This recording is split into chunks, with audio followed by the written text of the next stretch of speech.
जब खबर सिर्फ स्टूडियो तक सीमित न हो।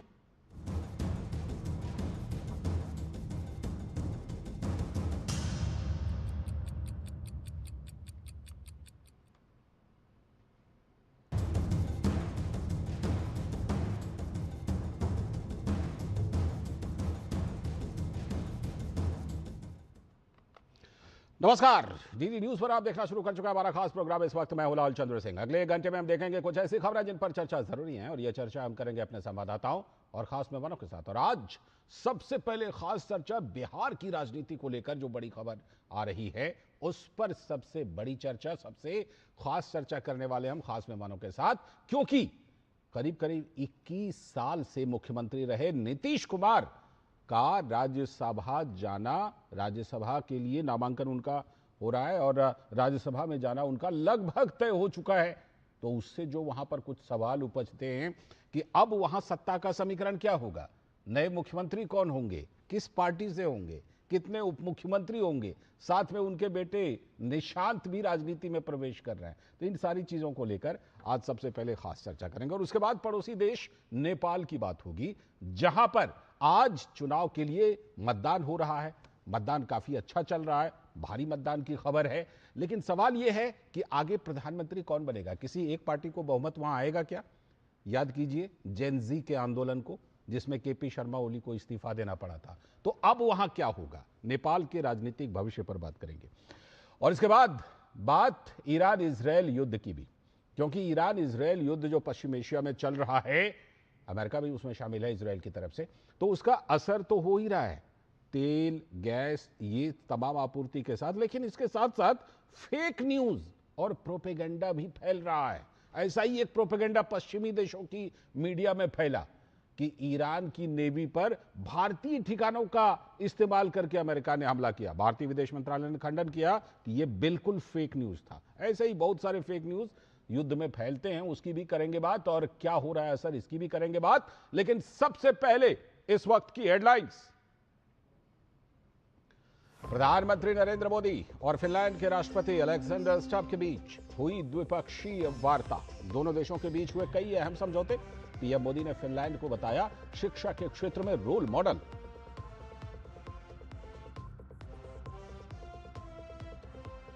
पीएम मोदी ने वैश्विक संस्थाओं में सुधार की जरूरत पर दिया जोर, कहा सैन्य संघर्ष किसी भी विवाद का हल नहीं। पीएम मोदी ने संघर्ष खत्म करने की सभी कोशिशों को दिया समर्थन।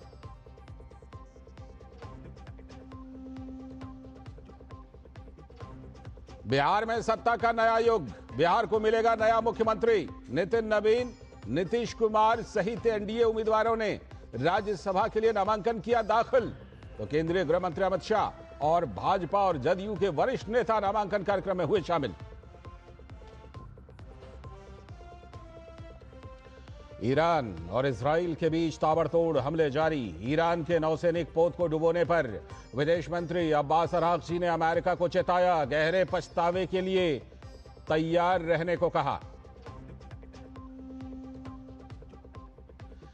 नेपाल में हो रहे चुनाव में भारी मतदान की खबर। जेन जी बनाम बुजुर्ग नेताओं के बीच संघर्ष। पिछले साल जेन जी के आंदोलन में केपी शर्मा ओली को छोड़नी पड़ी थी सत्ता। और T20 विश्व कप में आज भारत और इंग्लैंड के बीच दूसरा सेमीफाइनल। आज अगर जीते तो 8 तारीख को न्यूजीलैंड से होगा अहमदाबाद के नरेंद्र मोदी स्टेडियम में फाइनल मुकाबला। ये थी इस वक्त की हेडलाइंस। देखते हैं खबरों को विस्तार से। और अब सबसे पहले आज जो खास चर्चा हम अपने खास मेहमानों के साथ करने वाले हैं वो बिहार की राजनीति को लेकर जो बड़ी खबर आ रही है। बिहार की राजनीति अब किस दिशा में जाएगी, इस बारे में खास चर्चा करेंगे। लेकिन पहले पूरी रिपोर्ट देखिए कि बिहार के पूर्व सीएम तेजस्वी यादव ने तमाम बातें कही हैं, लेकिन आप जैसा कि जानते हैं कि बिहार में नीतीश कुमार जो मुख्यमंत्री हैं उन्होंने अपना पर्चा भर दिया है।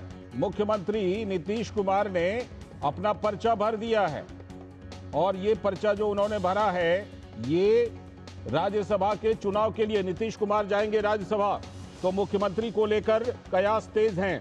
बिहार के सीएम नीतीश कुमार राज्यसभा जाएंगे ये बात अब लगभग तय हो गई है, क्योंकि उन्होंने सोशल मीडिया पर इसकी खुद जानकारी देकर बिहार में सियासी चर्चा के बाजार को गर्म कर दिया है।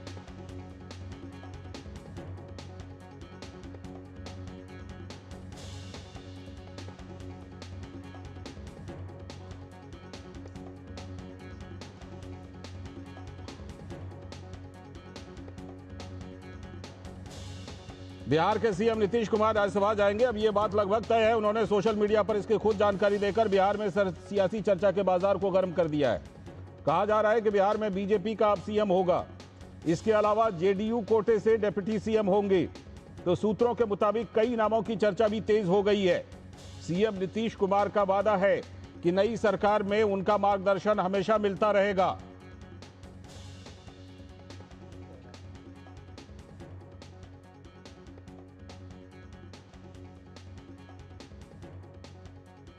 बीस साल बाद सीएम नीतीश कुमार के एक बार फिर दिल्ली से देश की राजनीति में लौटने की खबर मिल रही है। इस बीच सीएम नीतीश कुमार ने राज्यसभा के लिए पर्चा दाखिल कर दिया है। 10वीं बार बिहार के मुख्यमंत्री के रूप में शपथ लेकर नीतीश ने एक रिकॉर्ड बनाया था, लेकिन राजनीति में शिखर पर रहते हुए उन्होंने मुख्यमंत्री पद छोड़ने की भी एक बड़ी शख्सियत होने का परिचय दिया है।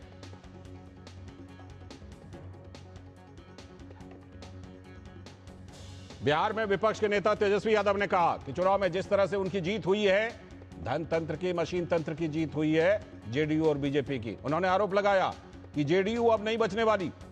उन्होंने कहा कि हमने चुनाव के दौरान भी यह आरोप लगाया था कि अब जेडीयू नहीं बचेगी।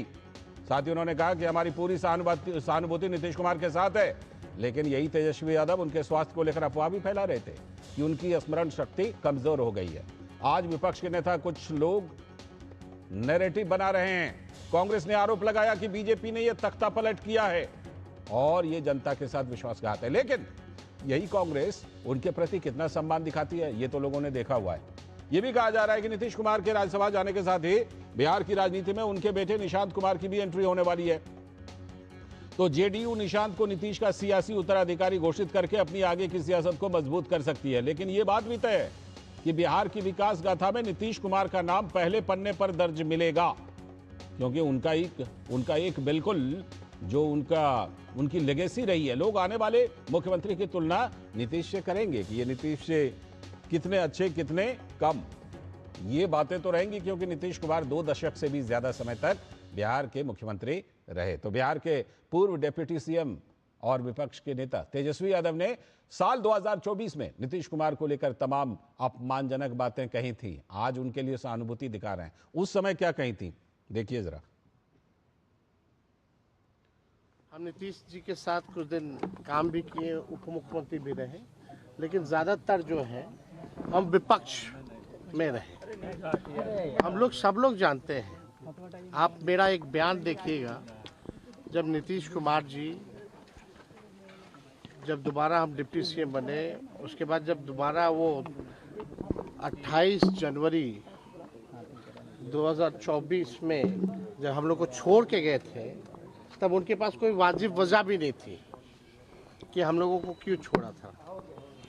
उस समय भी हम लोगों ने ये कहा था कि भाई बीजेपी जो है जनता दल यूनाइटेड पार्टी को खत्म कर देगी, अब जनता दल यूनाइटेड पार्टी अब बचेगी नहीं।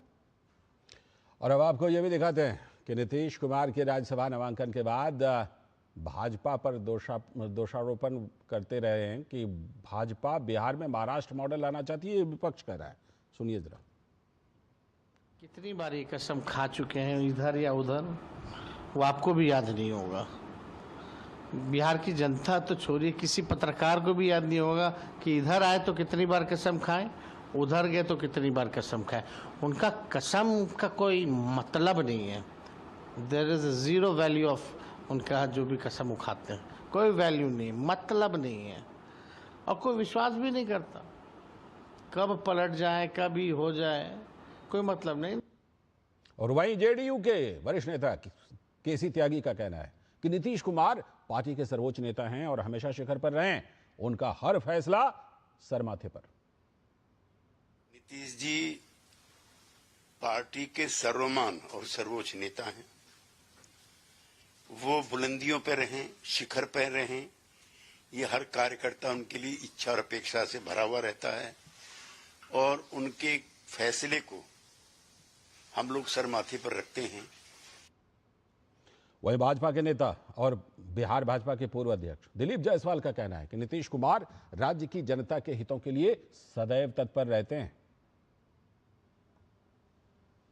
जी, उन्होंने अभी अपना मैसेज ट्वीट के माध्यम से दिया है कि उनकी इच्छा है कि राज्यसभा के भी सदस्य, एक सदन बचा हुआ था, उसमें जाएं। लेकिन उन्होंने कहा है कि बिहार के लोगों के साथ मेरा जो है, जब तक विकसित बिहार का सपना पूरा नहीं होता है तो मेरा बिहार के लोगों के साथ जो है कदम से कदम मिलाकर साथ बना रहेगा। कांग्रेस सहानुभूति प्रकट कर रही है। कांग्रेस नेता हरीश रावत का कहना है कि यह बिहार की जनता के साथ धोखा है। चुनाव नीतीश कुमार के चेहरे पर ही लड़ा गया था। सबको मालूम है ये चुनाव स्पष्ट तौर पर नीतीश कुमार जी को मुख्यमंत्री के रूप में देखने के सवाल पर लड़ा गया और अब 3 महीने भी आपने नीतीश कुमार जी को मुख्यमंत्री नहीं रखा। यूं ही कैप्टिव मुख्यमंत्री थे, भाजपा के चंगुल में थे, लेकिन मुख्यमंत्री चेहरा तो रखते ना। तो ये आप देख रहे हैं कि जो विपक्ष के नेता हैं वो किस तरह के आंसू बहा रहे हैं। राजनीति में इसे घड़ियालू आंसू भी कहा जाता है। लेकिन विपक्ष ने जो कुछ कहा उसको लेकर के सारी बातों का जवाब केंद्रीय गृह मंत्री अमित शाह ने दिया है। आज उन्होंने कहा कि आज बिहार के यशस्वी मुख्यमंत्री श्री नीतीश कुमार जी ने भी राज्यसभा में अपना नामांकन किया है। इसके साथ ही बहुत लंबे अरसे के बाद श्री नीतीश कुमार जी फिर से एक बार राष्ट्रीय राजनीति में राज्यसभा सांसद के नाते प्रवेश करेंगे। उन्होंने कहा कि नीतीश जी सादगी, शुचिता और सार्वजनिक जीवन के उच्चतम मूल्य के पक्षधर रहे, जिनका पालन उन्होंने भी किया।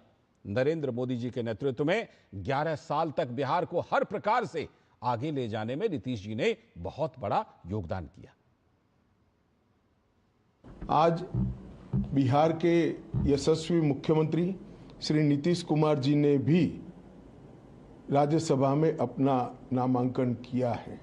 इसके साथ ही बहुत लंबे अरसे के बाद श्री नीतीश कुमार जी फिर से एक बार राष्ट्रीय राजनीति में राज्यसभा सांसद के नाते प्रवेश करेंगे। नीतीश जी सादगी, शुचिता और सार्वजनिक जीवन के उच्चतम मूल्यों के पक्षधर रहे हैं, जिनका पालन उन्होंने भी किया। नरेंद्र मोदी जी के नेतृत्व में 11 साल तक बिहार को हर प्रकार से आगे ले जाने में बहुत बड़ा योगदान किया। तो आपने ये सारी बातें सुनी और जो खबर देखी उससे आपको ये तो पता चल गया होगा कि बिहार की राजनीति में बड़ा दिन है। बड़ा दिन इसलिए क्योंकि 2 दशक तक मुख्यमंत्री, उससे भी ज्यादा, नीतीश कुमार रहे हैं और अब राष्ट्रीय राजनीति में आ रहे हैं। तो सवाल ये है कि बिहार की कमान किसके हाथ होगी, और ये भी कि विपक्ष को भी एक मौका मिला है इसमें। इसी पर आज खास चर्चा करने के लिए हमारे साथ आरजू खान जी, राष्ट्रीय जनता पार्टी के प्रवक्ता। बहुत बहुत स्वागत आरजू खान साहब आपका। हमारे साथ गोपाल कृष्ण अग्रवाल जी, भारतीय जनता पार्टी के प्रवक्ता भी जुड़ गए। बहुत बहुत स्वागत गोपाल जी आपका भी। मधुरेश नारायण हमारे संवाददाता बिल्कुल ग्राउंड रिपोर्ट देने के लिए तैनात हैं, और हमारे सलाहकार संपादक विनोद मिश्र जी खबर के अंदर तक जाकर उसका विश्लेषण करके समझाने के लिए तैनात हैं। सीधे मधुरेश के पास पहले ग्राउंड रिपोर्ट के लिए। मधुरेश, इस समय क्या हो रहा है मधुरेश? क्योंकि केंद्रीय गृह मंत्री अमित शाह वहां पर हैं, तो नामांकन जहां तक दाखिल होने की बात थी वो तो हो गई, लेकिन अब तो सारी नजर है कि अब आगे क्या, बिहार की कमान अब किसके हाथ? हाँ, निश्चित रूप से देखिए, कल दोपहर के बाद से एक चर्चा का जो दौर था वो शुरू हुआ था कि नीतीश कुमार राज्यसभा जाएंगे अथवा नहीं जाएंगे। लास्ट मोमेंट पे नीतीश कुमार ने ट्वीट किया और सारी चर्चाओं पे विराम लग गया कि नीतीश कुमार ने खुद ये इच्छा जाहिर की कि वो 2 सदनों में, बिहार के दोनों सदनों में रह चुके हैं, लोकसभा में भी रह चुके हैं। उनकी इच्छा है कि राज्यसभा में भी जाएं, लेकिन उनके ट्वीट की 2 महत्वपूर्ण बातें हैं। उन्होंने पहली बात ये कही कि बिहार का मुख्यमंत्री या बिहार की सत्ता किसी के भी हाथ में हो, वो हमेशा मेंटर उसके बने हुए रहेंगे। दूसरी बात उन्होंने कही कि ईमानदारी से, उन्होंने जिस ईमानदारी से बिहार की जनता की सेवा की है, उस ईमानदारी से ही वो बिहार की जनता से जुड़े हुए रहेंगे। तो कहीं ना कहीं उन्होंने ये भी साफ कर दिया कि नीतीश कुमार चाहे बिहार में रहें अथवा दिल्ली में रहें, उनका जो दिल है वो बिहार की जनता से जुड़ा हुआ रहेगा और वो बिहार की जनता के हित में सोचते रहेंगे। उनके नामांकन में अमित शाह का आना और ये भी एक बड़ा मैसेज है, क्योंकि नीतीश कुमार ने ये फैसला ऐसे वक्त में लिया है जब हमने देखा कि अभी से कुछ दिनों पहले ही एनडीए ने बिहार में प्रचंड जीत हासिल की और ऐसे पिक मूवमेंट पर सीएम का पद छोड़ करके राज्यसभा जाने का उनका फैसला निश्चित रूप से एक बड़ा फैसला है। लेकिन हालांकि ये नीतीश कुमार का अपना निजी फैसला है। और दूसरी बात ये है कि जिस तरीके से जो आरोप लगाए जा रहे हैं विपक्ष के द्वारा, तो कहीं ना कहीं जो नीतीश कुमार का ट्वीट है, ये सारे जो आरोप है उसका भी जवाब है। बिल्कुल, उस ट्वीट के बारे में ही मैं विनोद जी से बात करना चाहता हूं। विनोद जी, ट्वीट का संदेश क्या है? ट्वीट का संदेश ये है कि जो भी आगे मुख्यमंत्री बनेगा, जिस पार्टी का भी मुख्यमंत्री बनेगा, उसमें नीतीश जी बिहार की जनता के लिए, जेडीयू के कार्यकर्ताओं के लिए, नेताओं के लिए, सभी के लिए संदेश दे रहे हैं कि उनको मेरा मार्गदर्शन रहेगा। यानी कि बिल्कुल साफ है कि मेरी सहमति से ही सब कुछ हो रहा है। यही सबसे बड़ा संदेश नीतीश जी के ट्वीट का। लाल जी, ये भी एक संयोग है कि नीतीश जी के चर्चा करने के लिए हम आप दोनों बिहार से हैं। बिल्कुल। और जब हम एक अपने को कहते हैं कि हम बिहार से हैं और बिहारी हैं, तो उसमें एक बात तो समझिए कि कबीर की एक पंक्ति मुझे याद है कि जस ओढ़ी तस रख दीनी चदरिया।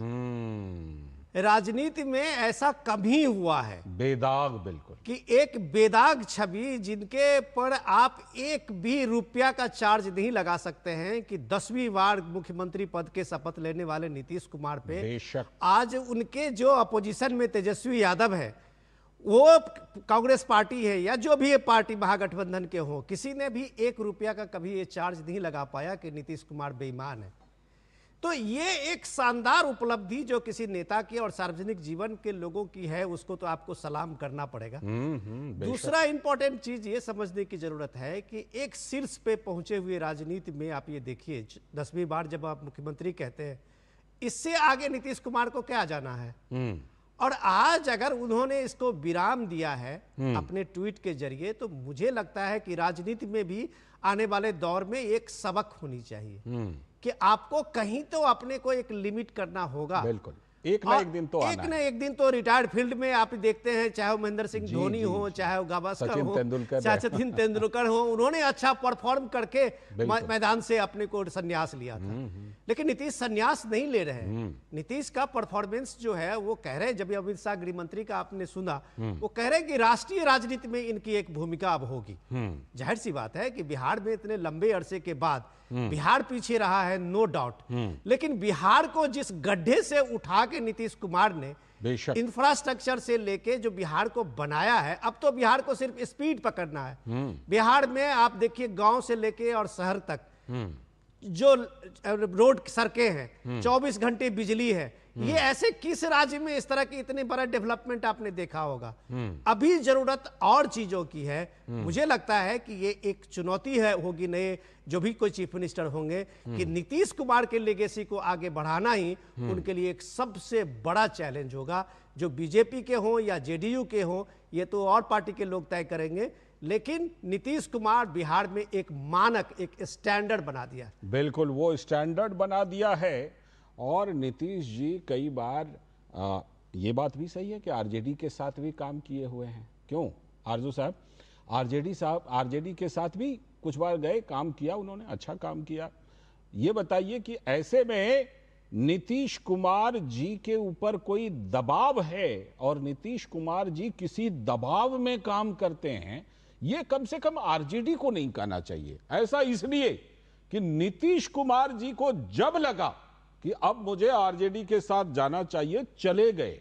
जब उनको लगा कि नहीं अब एनडीए के साथ जाना है, वो आ गए। तो नीतीश कुमार जी के बारे में यह कहना उचित है क्या कि वो किसी दबाव में ऐसा काम कर रहे हैं या स्वेच्छा से कर रहे हैं? आरजू साहब, मुझे तो बड़ा मैं शुक्र अदा करूंगा कि ये नहीं कहा जा रहा है कि इस ट्वीट के पीछे राष्ट्रीय जनता दल का हाथ है। नहीं तो आप ये भी कह सकते थे इसके पीछे विपक्ष का हाथ है। इन सारे लोगों ने ये नहीं कहा कि इसमें विपक्ष का हाथ है। और हम लोगों ने 1 साल पहले अवगत कराया था आप सभी देश के मीडिया को और बिहार के 14 करोड़ जनता मालिक को कि जो नीतीश कुमार हैं अब वो स्थिति में नहीं है। अब वो चीजें नहीं हैं। उनके अगल बगल में बैठे वाले लोग जो भूजा पार्टी करते हैं वो लोग उनका ले रहे हैं निर्णय, वो नहीं ले रहे। ये 1 सालों से हम कह रहे हैं। और हमने ये भी कहा था इलेक्शन से पहले कि नीतीश के नाम पे, नेतृत्व पे जरूर आप चुनाव लड़िएगा, लेकिन आप उनको दूल्हा नहीं बनाएगा। और आपने दूल्हा बनाया 3 महीने के लिए। मैं कहता हूं कि भारतीय राजनीति में ऐसा कौन सा नेता है जो मुख्यमंत्री होने के बाद कहता है कि मैं राज्यसभा जाऊंगा, मैं चारों सदनों में जाना चाहता हूं। मैं यकीनी तौर पे कह सकता हूं कि ये जो ट्वीट हैं ये उनके नहीं है। एक छोटा सा सवाल जोड़ रहा हूं, एक छोटा सा सवाल जोड़ रहा हूं कि अगर मान लीजिए कि इस समय उनको मुख्यमंत्री पद से हटना था, ठीक, उनको क्या करना चाहिए था? राज्यसभा ना जाकर के घर में बैठना चाहिए था, राजनीति छोड़ देनी चाहिए थी, क्या करनी चाहिए थी? आप बताइए। लगता है कि आपने मेरे सवाल का संदर्भ नहीं समझा। मैंने कहा कि 1 सालों से हम लोग कह रहे थे कि वो हम निर्णय लेने की स्थिति में नहीं हैं। उनके निर्णय उनके अगल बगल में बैठे हुए लोग लेते हैं। मैंने तमाम टीवी चैनल्स पे कहा है, आपके परमार जी हैं जो रीता परमार या क्या है जो डीडी न्यूज पे आती हैं, मैंने उनसे कहा था, यही विधानसभा के अंदर मंच लगा हुआ था, तो मैंने कहा था कि ये भूजा पार्टी वाले लोग देख लीजिएगा एक दिन उनके साथ गद्दारी करेंगे। और ये चीजें हो रही हैं। और ये 1 सालों से हम तो अवगत करा रहे हैं। आप कह रहे हैं तो जेडीयू ऐसा क्यों नहीं कह रही कि हाँ ये हमारे साथ गद्दारी कर रहे हैं, ये हमको धोखा दे रहे हैं? जेडीयू नहीं कह रही ना। मैं बता रहा हूं ना क्यों नहीं कह रही है। जेडीयू के कार्यकर्ता जनता दल यूनाइटेड के कार्यालय के ऊपर चढ़ाई कर चुके हैं, तोड़फोड़ हो रही है। उस फुटेज को आप दिखाइए। अभी एक विधायक को खदेड़ा गया है, जान बचा के वो भागे हैं, जनता दल यूनाइटेड के विधायक हैं। और जनता दल यूनाइटेड के जो कोर कार्यकर्ता है वो काले झंडे अमित शाह को दिखा रहे हैं। हमारा रिपोर्टर वही खड़ा है। मैं वही कह रहा हूं कि मधुरेश नारायण उधर ही खड़े हैं। मधुरेश नारायण बताएंगे आगे चल के। मैं भी तो कह रहा हूं, मैं पटना में बैठा हूं। पहले गोपाल कृष्ण अग्रवाल जी से जवाब। आपकी क्या मानसिकता है? मैं अभी अपने रिपोर्टर पास जाऊंगा, वहां से मैं वो अपडेट आपको दूंगा जो आपने बोला है। गोपाल कृष्ण अग्रवाल जी पहले वो चलाइए, आपको जो चलाना है वो चलाइए। ठीक है, सारे फुटेज हमारे पास है। हमारे पास सारे फुटेज हैं। ऐसे मौकों पर कुछ कार्यकर्ता भावुक होते हैं, जो देश की अलग मीडिया जो चला रही है वो सब गलत है। इस समय झूठ फैला रही है। इस समय तेजस्वी जी भी अगर अलग जगह चुनेंगे, रोहिणी जी की भी अगर परिवार में लड़ाई हुई थी तो बहुत सारे लोग भावुक हो गए थे, वो हमने देखा। वो झूठे हैं। ठीक है, यानी कि जो देश की मीडिया और जो चला रही है वो सब झूठे हैं। ना, कोई झूठा नहीं है। लेकिन ये है कि 4 कार्यकर्ताओं की आवाज पूरी पार्टी की आवाज नहीं होती। गोपाल कृष्ण अग्रवाल जी आप जरा ये बताइए। 1 मिनट, हम लौटता हूं मैं उस चीज के लिए जाऊंगा मधुरेश के पास। आरजू भाई, मधुरेश के पास जाऊंगा उस चीज के लिए, लेकिन गोपाल कृष्ण अग्रवाल जी का टर्न। गोपाल कृष्ण अग्रवाल जी, क्या सब कुछ एकदम बहुत प्री प्लान्ड था चुनाव से पहले से ही, जैसा कि विपक्ष कह रहा है, या परिस्थिति के मुताबिक अब इस तरह का फैसला लिया जा रहा है? और यह भी बताइएगा कि क्या अगले सीएम को लेकर आप कुछ तस्वीर साफ कर सकते हैं हमारे यहां? देखिए, सबसे पहली बात तो यह है कि केंद्र में और प्रदेश में दोनों तरफ एनडीए की सरकार है। हम कुछ प्रीमाइसेस को स्पेकुलेट करने लगते हैं जिसके कारण यह कंफ्यूजन क्रिएट हो जाता है जी। दोनों तरफ एनडीए की सरकार है, और अगर केंद्र में भी एनडीए की सरकार है तो जब अमित शाह जी स्पष्ट रूप से यह कह रहे हैं कि उनका केंद्र सरकार में, लोकसभा में तो बहुत बड़ा योगदान है ही, तो एनडीए का जो जेडीयू है उसका केंद्र सरकार के अंदर नीतीश जी के नेतृत्व में बहुत बड़ा योगदान होने वाला है। तो आप बताइए, केंद्र सरकार बड़ी है या प्रदेश सरकार? केंद्र सरकार बड़ी है। और वहां पे अगर कोई भी फिर पूछेगा कि क्या नीतीश जी केंद्र सरकार में मंत्री बनेंगे क्या? नहीं, देखिए, क्या योगदान किस तरह करेंगे ये तो वो तय करेंगे और प्रधानमंत्री जी करेंगे। लेकिन नीतीश जी ने अपनी बात इस तरह स्पष्ट की है कि मैं राज्यसभा में जाके केंद्र की राजनीति में अपना योगदान देना चाहता हूं। अमित शाह जी ने भी कहा, और एक जिस तरह से सभी लोग कह रहे हैं कि 20 साल से ऊपर का कार्यकाल मुख्यमंत्री के रूप में नीतीश कुमार जी का रहा, बेदाग रहा। बेशक। और अपने आप में जिस तरह से बिहार को उन्होंने इस मुसीबत के स्थान से निकाल के इस स्थान पे पहुंचाया है, तो यह अपने आप में महत्वपूर्ण योगदान है। उस योगदान को पूरी तरह सम्मान के साथ भारतीय जनता पार्टी उस सम्मान का भी ध्यान रख के आगे बढ़ेगी। थोड़ा सा तस्वीर पर फोकस कीजिए ना, बिहार की तस्वीर क्या होगी, नेतृत्व किसके हाथ जाएगा? नेतृत्व एनडीए के हाथ में ही रहेगा और नीतीश जी का उसमें बहुत महत्वपूर्ण योगदान रहेगा। एनडीए की सरकार है बिहार में और उन्हीं का नेतृत्व रहेगा। बिल्कुल भाई, बड़ी बहुमत है वो तो है। सीएम जो स्पेकुलेट अपोजिशन करना चाहती है वो आ रहा हूं आरजू साहब, आऊंगा, लेकिन उससे पहले मधुरेश जी से जरा ले लेते हैं वहां का ग्राउंड रिपोर्ट। मधुरेश, अभी आरजू साहब दावा कर रहे थे कि बहुत सारे जेडीयू के कुछ कार्यकर्ताओं में नाराजगी भी है, उसके बारे में जरा बताइएगा। आरजू साहब ने कहा था कि वहां पर कुछ लोग तोड़फोड़ भी कर रहे थे जेडीयू ऑफिस पर। जरा ये भी बताइए कि अलग अलग पार्टियों के ऑफिस में किस तरह के हालात हैं और आगे चलकर तस्वीर कैसी कुछ उभर रही है, कुछ नक्शा उभर रहा है कि आखिर नेतृत्व अब वहां पर किसके हाथ जाने वाला है? देखिए लालचंद जी, सबसे इम्पोर्टेंट बात यह है कि साल 2005 का वक्त आपको भी पता है और मुझे भी पता है कि किस तरीके से बिहार जो है वो गरीबी, पिछड़ापन और लॉ एंड ऑर्डर के मामले में सबसे निचले पायदान पे का राज था। और वहाँ से उठ करके बिहार आज जिस लेवल पे आया है, तो निश्चित रूप से यही कारण है कि लोगों का प्यार जो है वो नीतीश कुमार के लिए बेहद ज्यादा है, चाहे वो कार्यकर्ता हो चाहे आम लोग हो।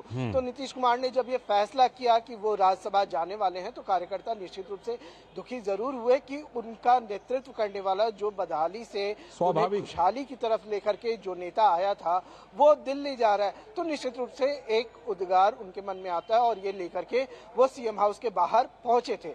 जहां तक वो कह रहे हैं कि एक विधायक को वापस लौटा दिया गया, उसमें मसला ये है कि सीएम का आज पूरा दिन बहुत बिजी शेड्यूल था और सीएम से मिलने के लिए किसी भी राज्य के सीएम हो, एक आपको तय समय लेना होता है, वो समय उन विधायक को मिल नहीं पाया था, इसलिए वापस उनको वहां से जाना पड़ा। दूसरी तरफ जहां तक तोड़फोड़ की बात है, जदयू कार्यालय में मेरी जानकारी में कोई तोड़फोड़ नहीं हुई है।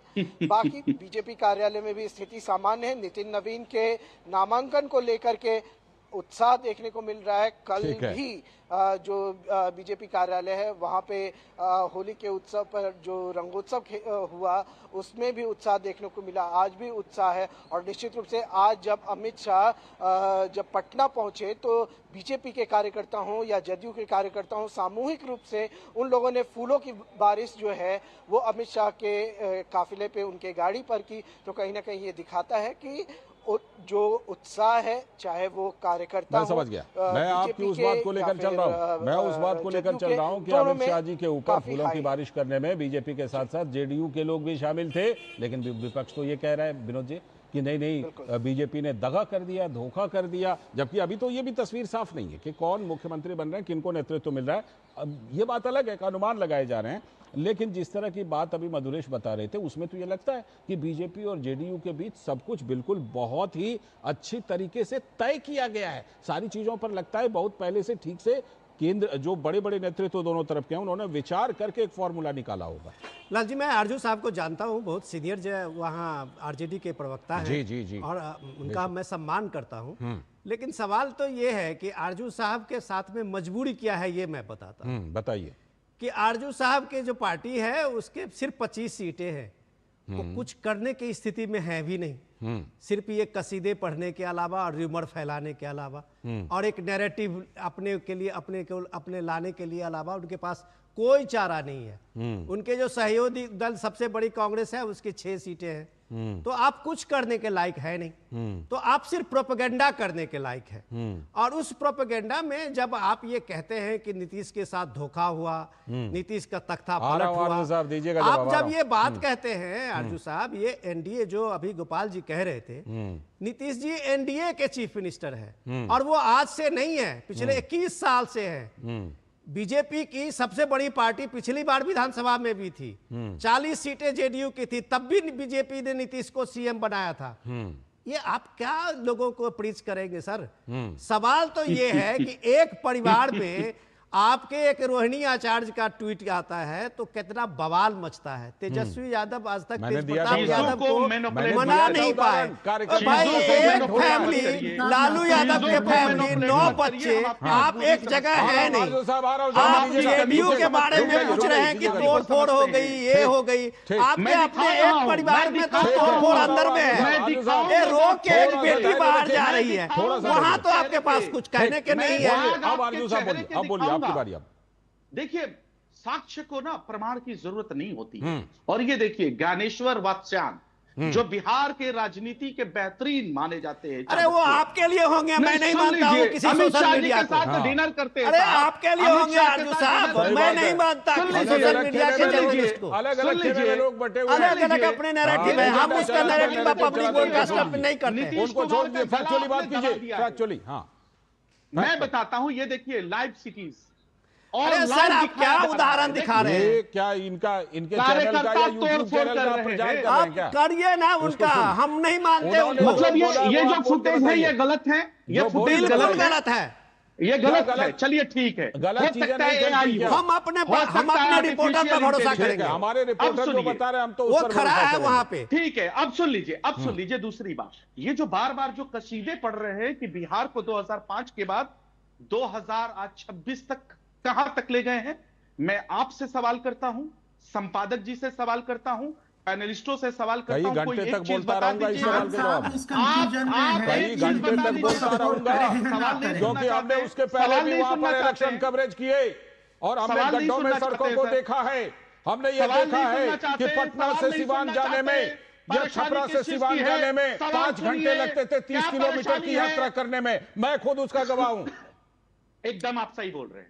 मैंने कहा कि आप बता दीजिए। ये तो सिर्फ मैंने उदाहरण दे रहा हूं। अरे ऐसे दर्जनों उदाहरण मौजूद हैं। आप मुझे बताइए, आपकी क्या मजबूरी है कि मैं एक सवाल कर रहा हूं कि बिहार किस सूचकांक में किसी भी राज्यों में अग्रणी, आप बता दीजिए। मैं सारे लोगों से यह सवाल कर रहा हूं, किस चीजों में नंबर 1 है बिहार?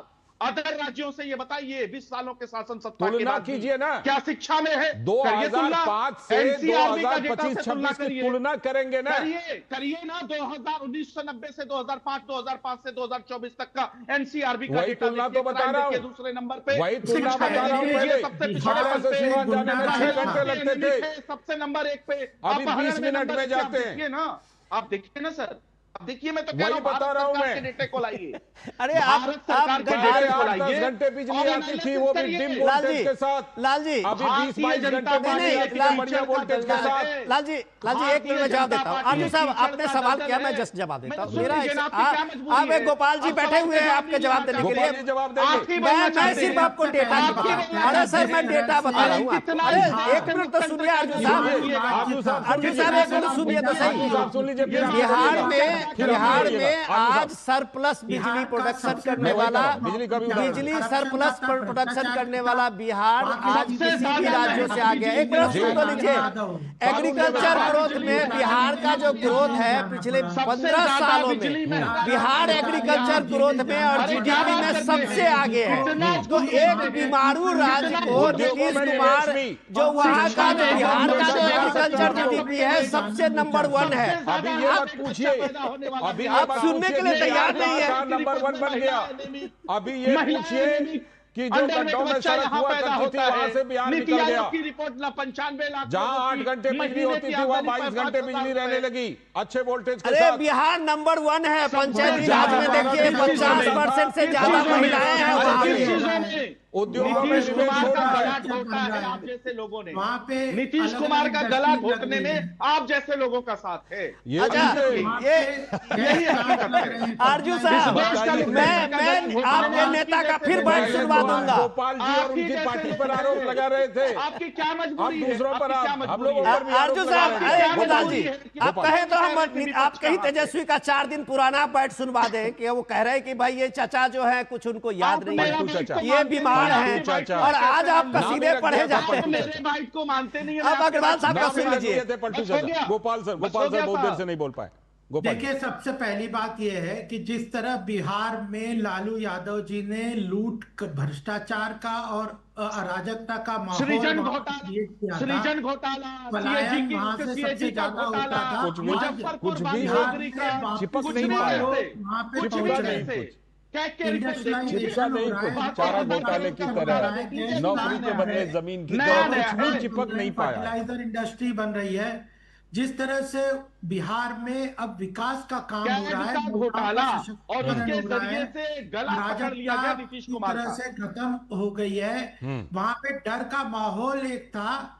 लालू यादव जो वहां के चीफ मिनिस्टर आपके थे, वो क्या जेल में मजबूरी है? 40 साल पहले जाके आपको कहानी लड़ना पड़ रहा है। 20 साल का जवाब कौन देगा? 20 साल का जवाब कौन देगा?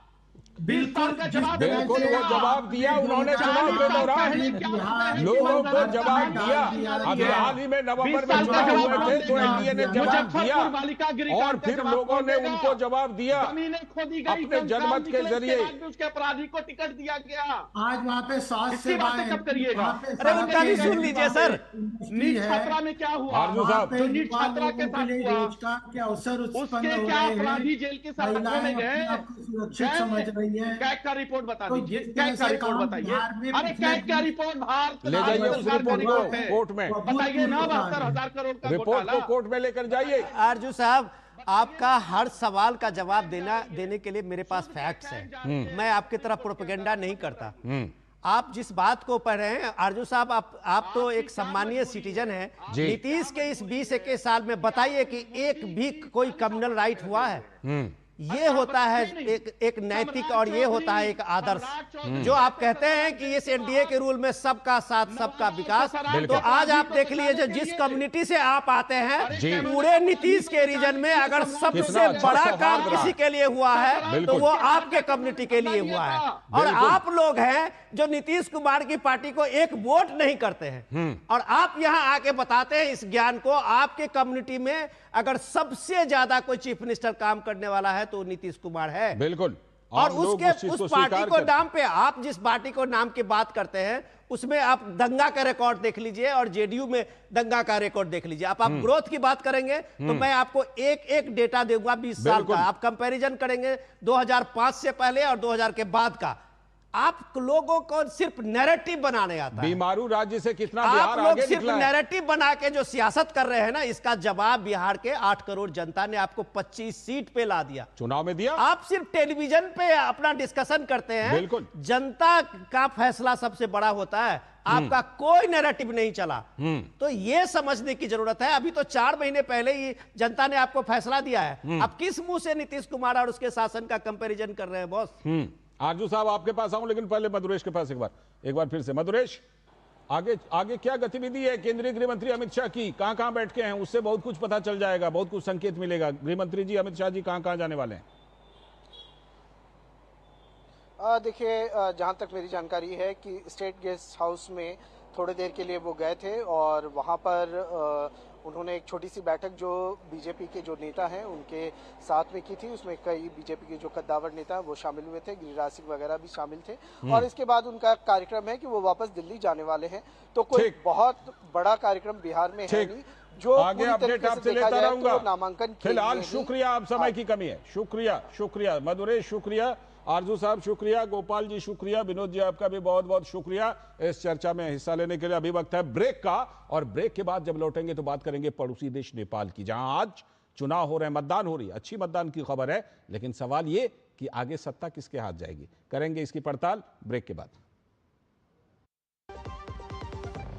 नितेश श्रीवास्तव जी सिर्फ 35 साल की उम्र में अचानक एक बीमारी से चले गए। उनकी टर्म लाइफ इंश्योरेंस के पैसे बच्चों की पढ़ाई और घर खर्च में काम आ सकते हैं। पॉलिसी बाजार ने क्लेम के वक्त फैमिली का पूरा साथ दिया। पॉलिसी बाजार पे 2 करोड़ का टर्म लाइफ इंश्योरेंस सिर्फ 700 रुपए महीने से शुरू। गांव में आया नया हीरो, खरपतवार का डर हुआ जीरो। अब खेती का काम होगा खास, जब ये सुपरस्टार होगा हर किसान के पास। गांव का superstar steel MH210 power weeder. Steel उपकरण लाए परिवर्तन। मेरी पसंद, मेरी पसंद, मेरी पसंद, मेरी पसंद। हमारी पसंद। हम सबकी पसंद। मजबूत देश का मजबूत सरिया हो गया स्टील। ट्रिंग ट्रिंग। हेलो, मैं तुम्हारे पापा के बचपन का दोस्त चतुर चाचा। प्रणाम चाचा जी। उनसे बेटे 5,000 लिए थे, अभी अभी तुम्हें ट्रांसफर किया है बेटे, पर गलती से 50 चले गए। पेमेंट मैसेज चेक कर लो बेटे और बाकी 45 मुझे लौटा दो। आपका मैसेज बाद में, पहले अपना बैंक अकाउंट चेक कर लो। मूर्ख ना हूँ मैं। यूपीआई कहता है कोई नकली पेमेंट का मैसेज भेजकर पैसे वापस मांगे तो उसे कहो मैं मूर्ख नहीं।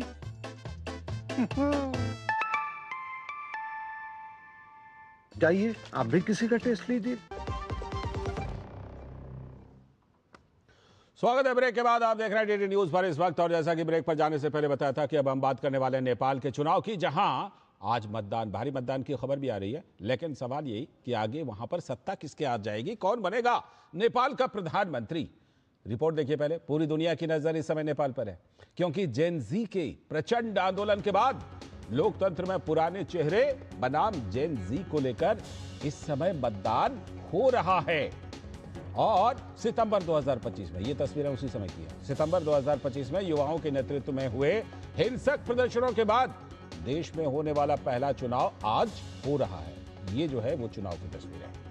केपी शर्मा ओली, जिन्होंने उस समय इस्तीफा दिया था, उसके बाद नेपाल की पूर्व मुख्य न्यायाधीश सुशीला कार्की के नेतृत्व में अंतरिम सरकार बनी थी, जिनके नेतृत्व में आज ये चुनाव इस समय हो रहा है। तो माना जा रहा है कि इस चुनाव में काठमांडू के पूर्व मेयर बालेन शाह, पूर्व पीएम केपी शर्मा ओली और गगन थापा के बीच प्रधानमंत्री पद के लिए मुख्य तौर पर कड़ा मुकाबला हो रहा है। तो एक नजर आज के चुनाव पर अगर डालिए तो 275 सीटें हैं कुल मिलाकर। संसद के लिए 68 पार्टियां चुनावी मैदान में हैं और करीब करीब 1,89,00,000 मतदाता हैं। 3,406 उम्मीदवार हैं, उनकी किस्मत का फैसला होना है।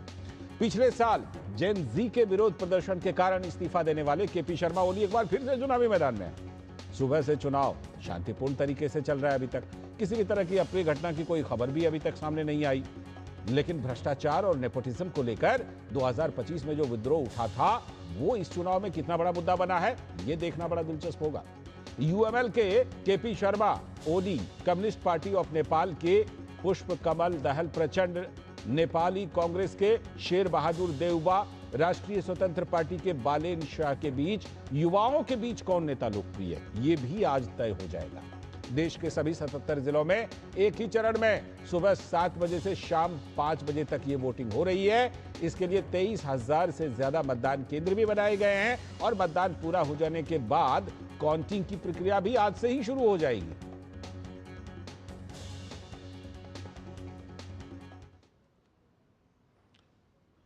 सीधे चलते हैं अपनी संवाददाता श्वेता सिंह के पास, जो हमारे साथ काठमांडू से जुड़ रही हैं। इस पर और ज्यादा खबर देने के लिए हमारी संवाददाता जुड़ रही हैं।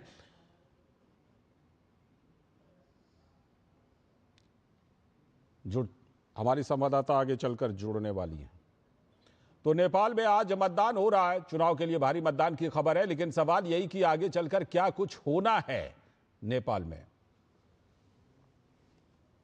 हमारी संवाददाता श्वेता सिंह जुड़ चुकी हैं, अब नेपाल से जुड़ चुकी हैं। श्वेता जी, आवाज आ रही है आपको? जी हाँ बिल्कुल ठीक। अब ये बताइए कि इस समय तक मतदान, तो भारी मतदान की खबर है, अब जरा ये बताइए कि 2 सवाल उठ रहे हैं। एक पहला सवाल तो सभी के मन में यही है कि आगे चल करके सत्ता किसके हाथ आ सकती है। दूसरा सवाल कि वो जो सितंबर में जो जेन जी का आंदोलन हुआ था, उसका कितना असर आपको मुद्दों के ऊपर और मतदान के ऊपर दिखाई पड़ रहा है? देखिए, जो आज मतदान, तो आपको मतदान केंद्र पे मैं देख रही थी, जो वोटर्स की लाइन थी वो अच्छी खासी लंबी थी। पहाड़ों पे खासकर मैंने देखा है कि 40% से ज़्यादा वोटर टर्नआउट लगभग 12 बजे ही हो गया था। अच्छा। अलग बात है कि मिड माउंटेन और तराई की तरफ थोड़ा स्लो था, 30%, 28% आया था 1 बजे 1:30 बजे तक। अभी 3, 3:30 के करीब मुझे लग रहा है कि शाम के टाइम में लोग और चिल हो गए हैं। अब मौसम बहुत अच्छा है यहाँ पे, तो लोग और आ रहे हैं वोटिंग करने के लिए। 5 बजे लास्ट टाइम है जब वोटिंग होगा, तो उसके बाद ही पता चलेगा एग्जैक्टली कितना टर्नआउट हुआ है, क्योंकि पिछले साल, मैंने पिछले इलेक्शन में 2022 के इलेक्शन में लगभग 61% वोटर टर्नआउट हुआ था। तो इस बार भी हम लोग यहाँ उम्मीद कर रहे हैं कि लगभग 60% तो होना चाहिए। मगर वो 5 बजे के बाद एक कंफर्म फिगर आ जाएगा। हाँ। और जो आपने सवाल किया कि जेनजी मूवमेंट के बाद जो मुद्दे रहे हैं उसको लेकर के वोटिंग टर्नआउट कैसे हो रहा है और क्या एस्पायरेशन वोटर्स के सरकार के प्रति होंगे। तो देखिए जेनजी बेसिकली करप्शन के विरोध में खड़े हुए थे क्योंकि they were the one who suffered a lot. उनको बाहर पलायन करना पड़ रहा था और उस कारण से वो नई सरकार चाह रहे थे जो कि उनके मुद्दों के लिए लड़े, उनके मुद्दों को सामने रख करके पॉलिसी बनाए जी। तो जब केपी शर्मा ओली की सरकार हटाई गई तो अंतरिम सरकार ने भी इसी बात को ध्यान देते हुए जल्दी से जल्दी अच्छे तरीके से इलेक्शन कराना चाह रहे हैं ताकि पब्लिक जिसको चुने वो उनके एस्पायरेशंस को पूरा कर पाए। अभी भी बहुत सारे जेनजी बच्चों से मेरी बात हो रही थी जो फर्स्ट टाइम वोटर्स हैं, तो उन्होंने यही कहा कि हमें वो सरकार चाहिए जो करप्शन के विरोध में खड़ी हो, करप्ट बिल्कुल नहीं हो। बिल्कुल क्योंकि जितने भी पहले के नेता लोग रहे थे उनके हिसाब से दे वर हाईली करप्ट और उन्होंने उनके बारे में नहीं सोचा। तो अब की जो सरकार आए वो उनके बारे में सोचे। बिल्कुल, और साथ ही नेपोटिज्म का भी एक मुद्दा और मैं ये भी बताऊं कि नेपोटिज्म का भी, नेपोटिज्म वाज एक वो भी मुद्दा था और इंडस्ट्रीज डेवलपमेंट, फिर रोजगार जो यहाँ नेपाल में होने चाहिए, पलायन बहुत बड़ा मुद्दा था क्योंकि बहुत सारे नेपाली आपको हर जगह बाहर मिल जाएंगे। आप ही देखिए अगर हम बहुत सारे पहाड़ों पे विलेजेस में जाते हैं, गाँव में जाते हैं तो उसे कहा जाता है ओल्ड मैन विलेज क्योंकि सिर्फ बूढ़े बचे हुए हैं, सारे युवा बाहर जा चुके हैं, पलायन कर चुके हैं कमाने के लिए। तो उसको रोकने के लिए भी यहाँ नेपाल सरकार क्या काम कर रही है ये भी एक बहुत बड़ा मुद्दा था इस चुनाव में। ठीक, सभी पार्टियों ने प्रॉमिसेस किए हैं, अब अल्टीमेटली जी लौटता हूँ आपके पास। विनोद जी भी हमारे साथ मौजूद हैं, विनोद जी की प्रतिक्रिया जरूर ले लेते हैं। विनोद जी, ये अभी श्वेता जी वहाँ से ग्राउंड रिपोर्ट बता रही थी, अच्छा मतदान चल रहा है, 40% का मतदान दोपहर तक में, अगर कहिए 40 कहीं 35 तो बहुत अच्छा मतदान कहा जाएगा। लेकिन ये बताइए कि आगे की दिशा क्या लग रही है, क्योंकि जिस तरह से करप्शन और नेपोटिज्म का मुद्दा था, अब वहाँ पर नेतृत्व किसके हाथ में जा सकता है?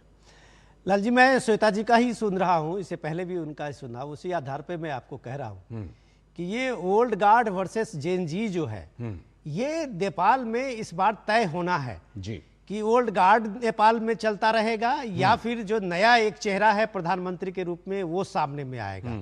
ये पहली बार नेपाल में हुआ है कि 18 वर्ष की उम्र के लोगों को वहां पे वोट करने का अधिकार दिया गया है। ठीक है, शायद ये हिस्टोरिक है कि अगर वहां के नौजवानों के सामने में कि जो आप 2025 की उस क्रांति की बात कर रहे थे तो उसका बेसिक वही था, श्वेता जी भी वहीं से ग्राउंड रिपोर्ट कर रही थी, जो करप्शन और नेपोटिज्म ये नेपाल को एक तरह से घून की तरह खा गया, दीमक की तरह से नेपाल को चट कर गया।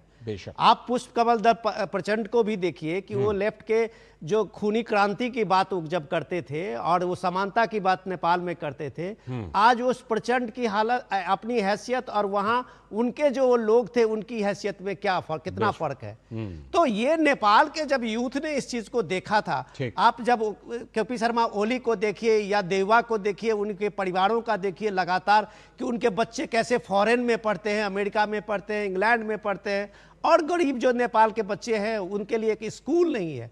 तो इतनी जो असमानता है, इसको लेके जो जेनजी पॉपुलर हुआ था अपने आंदोलन में, क्या नेपाल में वो लोगों ने उसी मुद्दे पे आज वोट किया है या नेपाल में वो जेनजी का मुद्दा जो था वो बांग्लादेश की तरह डिफ्यूज कर गया है, वो भी हम लोगों को कल पता चलेगा। श्वेता जी, कितने बजे मतगणना की शुरुआत हो रही है, क्योंकि मतदान खत्म होते ही शायद मतगणना की शुरुआत हो जाएगी? जी, एक्चुअली नेपाली आर्मी के हेलीकॉप्टर्स तैयार हैं। पहाड़ पे जहाँ जहाँ मतदान हो चुका है वहाँ से नेपाली हेलीकॉप्टर्स सारे बैलेट पेपर को एक सुरक्षित स्थान पे लाएंगे और कल 5 बजे तक इलेक्शन कमीशन ने ये आश्वस्त किया है लोगों को कि जो first pass the post ballot paper का काउंटिंग है वो पूरा हो जाएगा। तो 165 सीटों में कितने लोग आने वाले हैं, कौन कौन आने वाले हैं, वो पता चल जाएगा। आगे चल करके आपसे अपडेट लेते रहेंगे। फिलहाल समय की कमी है। शुक्रिया आपका बहुत बहुत जुड़ने के लिए। हमारी संवाददाता श्वेता सिंह जी जुड़ी थी और साथ में विनोद जी भी जुड़े थे। अभी वक्त है एक और छोटे से ब्रेक का। इन्होंने हेल्थ इंश्योरेंस नहीं लिया और हॉस्पिटल्स के लाखों के बिल चुकाने में अपनी सारी सेविंग्स गवा दी। और इन्होंने पॉलिसी बाजार से हेल्थ इंश्योरेंस लिया, जेब से एक भी पैसा खर्च नहीं हुआ और पॉलिसी बाजार ने कैशलेस क्लेम दिलवाने में इनको पूरा सपोर्ट किया। तो रिस्क मत लो, पॉलिसी बाजार से 1 करोड़ का हेल्थ इंश्योरेंस सिर्फ 525 रुपए महीने से शुरू। जब धरती चीर कर निकलता है लोहे का पत्थर और मिलता है मोंगिया के जोश से, फिर तपता है, पिघलता है और बनता है फौलाद। अब होता है सरिया सारी खूबियों के साथ। मोंगिया स्टील, मजबूत देश का मजबूत सरिया। क्या आपको है आकर्षक बचत विकल्पों की तलाश? LIC प्रस्तुत करता है नवजीवन श्री सिंगल प्रीमियम प्लान। एक मुश्त प्रीमियम राशि जमा करें, जीवन बीमा कवर का आनंद उठाएं, परिपक्वता पर गारंटीकृत निश्चित राशि प्राप्त करें, तरलता विकल्प भी उपलब्ध। अभी खरीदें। मौजूदा पॉलिसी धारकों के लिए आकर्षक छूट, नियम और शर्तें लागू। गांव में आया नया हीरो, खरपतवार का डर हुआ जीरो। अब खेती का काम होगा खास, जब ये सुपरस्टार होगा हर किसान के पास। गांव का superstar steel MH210 power weeder. Steel उपकरण लाए परिवर्तन। स्वागत है ब्रेक के बाद। अब बात करेंगे हम ईरान इजराइल युद्ध की, जो इस समय ईरान और इजराइल और अमेरिका एक तरफ है, दूसरी तरफ ईरान। लेकिन इसमें कुछ फेक न्यूज़ भी आ रहे हैं सामने। इसकी सबसे पहले बात करेंगे कि पश्चिम एशिया के क्षेत्र में ईरान और इजराइल अमेरिका का जो युद्ध जारी है, उसके छठे दिन भी मिसाइलों से ताबड़तोड़ हमले हो रहे हैं। खाड़ी क्षेत्र के कई देशों से ईरानी हमले से नुकसान की भी बड़ी खबरें आ रही हैं। लेकिन ईरान में मीडिया कवरेज बंद होने की वजह से वहां से सूचनाएं बड़ी सीमित आ रही हैं। इस बीच युद्ध के दरमियान गलत सूचनाओं और प्रोपेगेंडा का दौर भी जारी है। पश्चिमी देशों की मीडिया में एक ऐसा ही फेक न्यूज भारत को लेकर भी आया। ये फेक न्यूज क्या था हम बताते हैं। अमेरिका ने ईरान नेवी पर हमले के लिए किया भारतीय ठिकानों का इस्तेमाल, ये था फेक न्यूज। तो भारत ने साफ तौर पर कहा कि भारत के बारे में पश्चिमी मीडिया में ये न्यूज फेक न्यूज है। ईरान नेवी पर हमले के लिए भारतीय ठिकानों का कोई इस्तेमाल नहीं किया गया, ये भारतीय विदेश मंत्रालय ने बिल्कुल साफ कर दिया है। इस बीच पश्चिमी एशिया में जो युद्ध का असर है वो पूरी दुनिया पर दिखाई पड़ने लगा है। पेट्रोलियम उत्पादों जैसे कि तेल और गैस के साथ ही कई सामानों की आपूर्ति आवाजाही पर असर पड़ा है। खाड़ी देशों पर ईरानी हमलों से हालात तो चिंताजनक हैं। भारतीय मूल के लोगों को जरूरत के मुताबिक केंद्र सरकार वहां से अब स्वदेश वापस भी ला रही है। ये काम लगातार चल रहा है, जहां जैसी जरूरत है उस हिसाब से ऑपरेशन चलाए जा रहे हैं।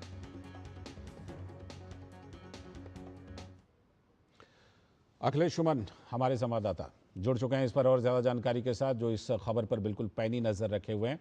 अखिलेश जी बताइए, इस समय क्या युद्ध के हालात हैं, और दूसरी बात भारत के एंगल से भी अगर देखा जाए, जरूरत के मुताबिक जहां जरूरत पड़ रही है वहां से लोगों को स्वदेश वापस लाने का काम जारी है।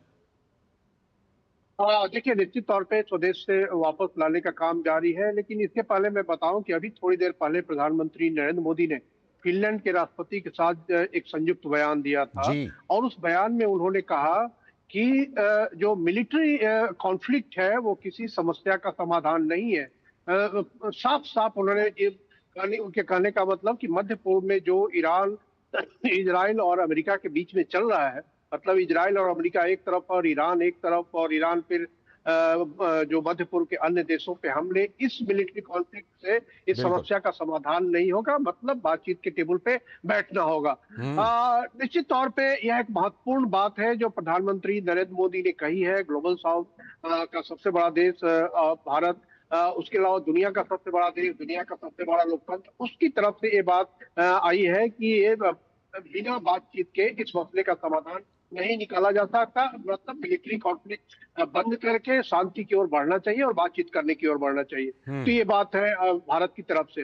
दूसरी बात यह है कि अभी ईरान का दूतावास जो है दिल्ली स्थित, ईरान के दूतावास ने कंडोलेंस के लिए उनके जो सुप्रीम लीडर अयातुल्ला खामनेई की जो मौत हुई है, उस मौत में कंडोलेंस के लिए उन्होंने अपने रजिस्टर खोले हैं, रखा है दूतावास के पास, और उस दूतावास के रजिस्टर पर साइन करने के लिए भारतीय विदेश मंत्रालय का एक वरिष्ठ अधिकारी भी जाएगा। इस बात की हमें सूचना मिली है। तो निश्चित तौर पे भारत ने ईरान के जो लीडर के साथ जो हुआ है उस पर भी शोक व्यक्त किया है, ये करने जा रहा है, औपचारिक तौर पे शोक व्यक्त करेंगे जी। अब उसके बाद ईरान और इजराइल और अमेरिका युद्ध की बात है, तो ये युद्ध देखिए लगातार बढ़ रहा है। एक तो इजराइल और अमेरिका अभी तक ईरान पे हमला कर रहे थे, उन्होंने अभी हिंद प्रशांत के क्षेत्र में भी ईरान के एक जहाज को डुबो दिया है। निश्चित तौर पे एक बहुत ही कह सकते हैं कि बड़ी बात है, क्योंकि जिस जगह पे लड़ाई चल रही है उस जगह से 2000 किलोमीटर दूर, ईरान से 2000 किलोमीटर दूर, जिसको लेकर के फेक न्यूज की खबर आई थी। जी, तो उसको उन्होंने डुबोया है, लेकिन उसमें हिंद प्रशांत क्षेत्र में उन्होंने किया है, लेकिन भारत का इससे कोई संबंध नहीं है। न ही उन्होंने भारत के किसी पोर्ट का उपयोग किया है। उनकी जो अपनी सबमरीन है उस सबमरीन से उन्होंने हमला किया है, ईरान का वो जहाज नष्ट हुआ है।